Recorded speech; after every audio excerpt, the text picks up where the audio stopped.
this is from something called Solve Everything, which I hope to post about in the next week or two, because I think it's a very important document. But this statement is is very interesting because expertise, at least a certain kind of expertise, is collapsing really fast. And I think that that's a piece of the puzzle here, including in threat modeling, although there are some studies I'm going to cite later on that give us some qualitative to think about, I think. But this is quite important. Things are collapsing. And I stuck in the word threat modeling in here. That was not in the original quote. Um, and it's just really, really, we've been bound for a long time by experts for all human time. If you wanted to, flint knap an arrowhead, you could go out and do it yourself, but you learned a lot faster if you apprenticed to somebody who was very good at it. Hence, you get the beautiful, arrow points of the uh, um, Cro-Magnon expansion into Europe and Asia and the Americas. Um, so is it friend or foe? Well, I really loved making this graphic, by the way. It was great fun. I think a little of both. And that's kind of the razor's edge I think we're going to have to walk here. This is absolutely true. Software not has been eating the world. Software has eaten the world.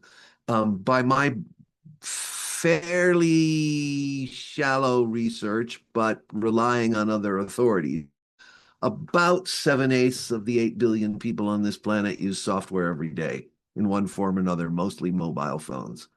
But that's software, good enough for me, and are dependent on it. And then there's another billion of us, or maybe 800 million. It's hard to get a good number there, but some large number of us could care less. But most of us are using software.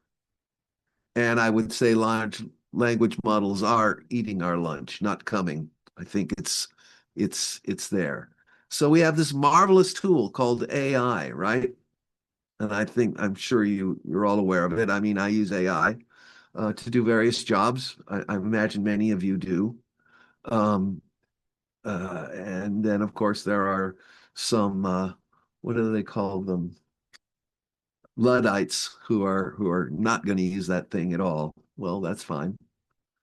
Um, I don't know if you saw this headline. There are some problems with this, and I do love this.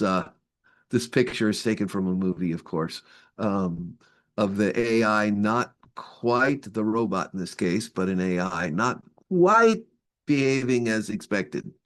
Little divergent behavior. There have been emerging behaviors that have suggested that AI has some sort of consciousness.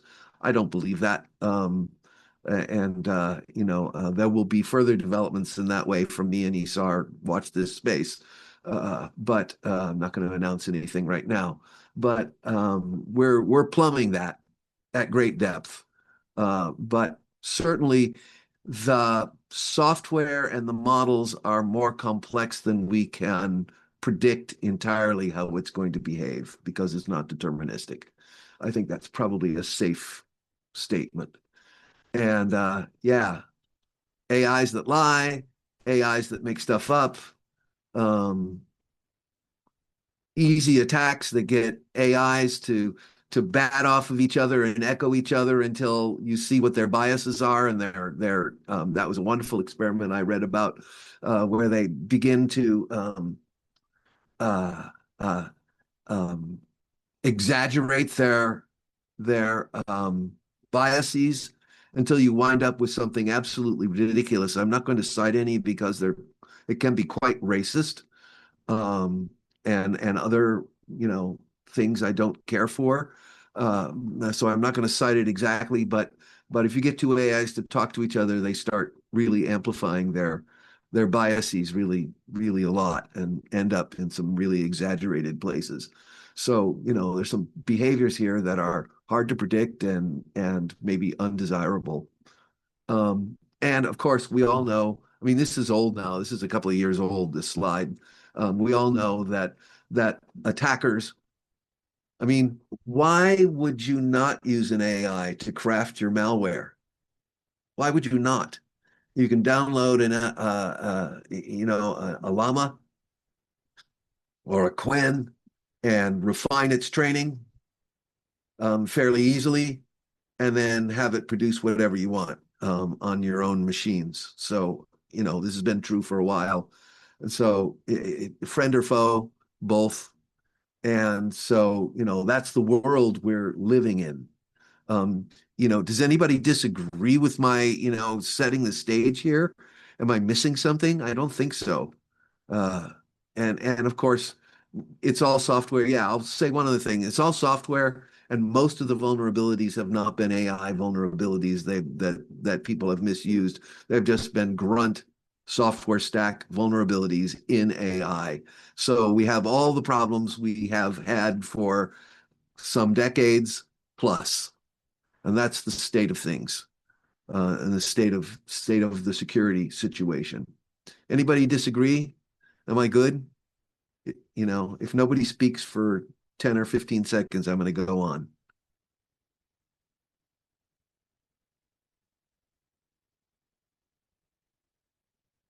I love this picture. This is what you get when you don't have an architecture. I've been using this picture for, you know, quite a while now because or something very like it because, when you don't have an architecture and you just keep adding stuff, you get a tangle and a mess. So, what is the problem space we're trying to talk about? Well, let's talk about threat modeling. And what are we up against? Um, Ben Schumacher said this. I think this is becoming true. Code becomes an implementation detail, not really that important because it's becoming cheaper and cheaper to produce lots of code. I didn't say secure code. I wouldn't be so bold, but to produce code is pretty easy. And there are no longer barriers to producing code. This is the most important piece that I want to highlight. I'm sure you're all aware of this anyway, but consider this. There are no barriers or very few barriers to producing code. So will there be millions of people producing code? Tens of millions? Well, there are already about 30 million programmers on planet Earth, approximately. But tens of millions, hundreds of millions, billions? I would say billions. I would say it's just becoming so easy for a non-technical person to produce code that it's just we're really gonna be inundated with code, and it will have all the problems that code has. In fact, it's a tsunami. And forgive my little pseudocode tsunami picture, but I hope you get the idea. It's a tsunami of code. We are riding right now, not coming, happening. And most of it will be done like this. A lot of AI slop. Now, Veracode, I've got some history with them and the accuracy of their analysis. Talk to me sometime offline. I don't want to say it publicly, the whole story, but I have some experience there. But still, lots of vulnerabilities. Why? Because the code it's trained on is the stuff in GitHub, which is full of vulnerabilities. No surprise there, I think. This took me by surprise about 3 weeks ago. A surge in low quality contributions enabled by coding agents. This is very interesting. A surge in low quality contributions. People are trying to make contributions to open source. They just say, fix this or give me this feature or whatever. And many non-technical people, I wouldn't say most yet, but I think that's where we're going.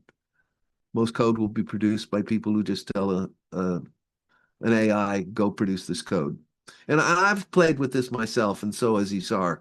I don't know about you, Zoe or Robert, but I've played with this myself and produced like a mobile app in half an hour for a Mac, or I mean iOS. That I didn't check the code myself, but it was pretty fast. And this is going to lead to something that Isar and I, some terms that Isar and I coined and have published a couple of times. You get this thing called that I call the illusion of omniscient perfection.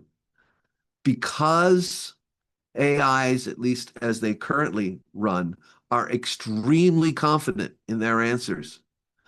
For a non-technical person, it's going to look good. They don't have the skill to know, and the AI is confident. And if you say it's got a mistake, it says, "Well, let me fix it for you," even if it doesn't fix it for you. So there's this illusion that the AI is omniscient and rather perfect. It will always return really good results, which of course we know is not true. I have yet to see an AI return, gin up a bunch of, say, GitHub um, links. They're all almost always outdated or false or something.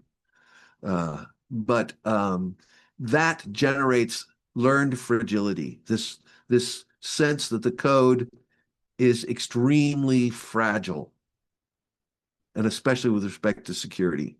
So just kind of remember that illusion of omniscient perfection. This is the non-technical user believes it's going to be great because the AI told me so.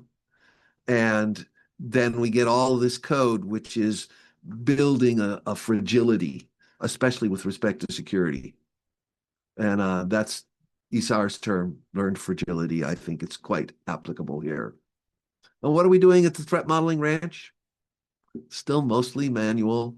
I mean, I know some big enterprises are using Threat Modeler or Arius Risk, or maybe they've got SD Elements. Yeah, I'm naming those products because those are the big honchos. Secure Flag. Um, those are the big guys, and maybe there's some other ones I don't know about. Um, but mostly it's manual. And I'll point out the obvious that experts don't scale very well. Also, we have, a lot of arguments about methods, not amongst the threat modeling manifesto crew. I think most of us have adopted Adam Shostak's four question framework because it's so easy to teach and so easy to apply at any level. It's really useful, and I think it's just something Adam, I think, is really really good at, which is taking something very complex and reducing it to something that is accessible. Maybe not completely explained, but accessible. You can walk in that gate really easily. And four questions is that. And it maps very well to my own ATASM architecture, attack surfaces, threats, attack surfaces, mitigations. They're really the same thing. So yeah, it's a good framework and it's easily understandable, and you can walk right into it. It tends to be fractal and recursive. Not tends, it is fractal and recursive, and complex if you really get into it. And so is that going to meet the challenge of that tsunami? I don't think so. I think this is a major problem we're facing.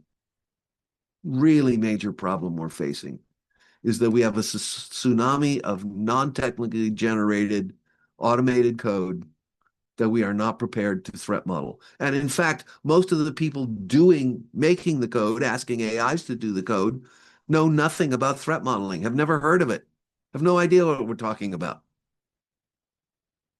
They don't think it's important, don't understand that at today's state of the art, there's a whole bunch of things you got to do to even get close to any reasonable level of security assurance. The security development lifecycle. They have no idea about this.